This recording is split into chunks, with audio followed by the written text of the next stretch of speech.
Bonjour à tous et bienvenue sur la chaîne de l'alimentation à IGEBA. Si vous êtes nouveau sur la chaîne, sachez que je publie régulièrement des recettes, des vidéos de conseils concernant l'alimentation à IGEBA et aujourd'hui je vous propose que l'on fasse ensemble une délicieuse pizza à IGEBA. C'est parti!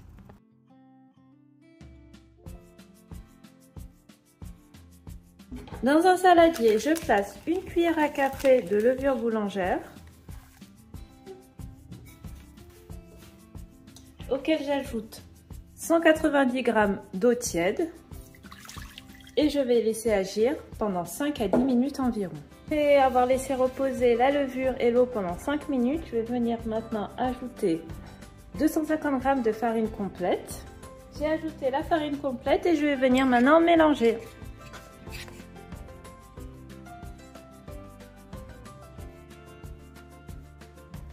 J'ai ajouté ensuite une pincée de sel, j'ajoute ensuite une cuillère à soupe d'huile d'olive et je termine en mélangeant. Je vais maintenant laisser reposer à côté d'un point chaud ma pâte pendant 1 heure à 1 heure et demie environ.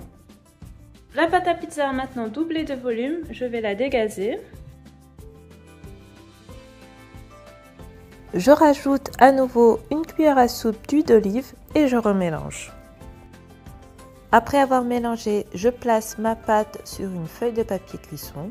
J'ajoute un petit peu de farine complète et je vais maintenant venir l'étaler à l'aide d'un rouleau à pâtisserie. Je rabats les bords. La pâte à pizza est maintenant prête. Il ne me reste plus qu'à passer à la garniture.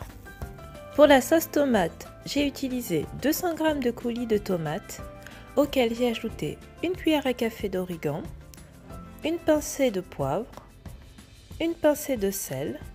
J'ai ajouté également des herbes de Provence et je mélange.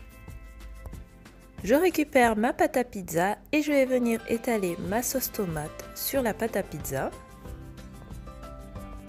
Après avoir terminé, vous pouvez placer la garniture de votre choix. J'ai choisi de placer des champignons, des olives.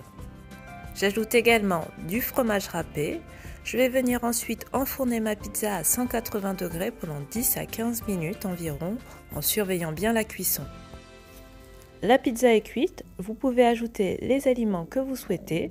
Moi je vais ajouter de la salade et je vais ajouter également du pastrami. N'hésitez pas à vous abonner si vous voulez plus de recettes à IGEBA. Et dites-moi en commentaire si vous avez réalisé la recette et ce que vous en avez pensé. Et je vous dis à très vite pour une nouvelle recette.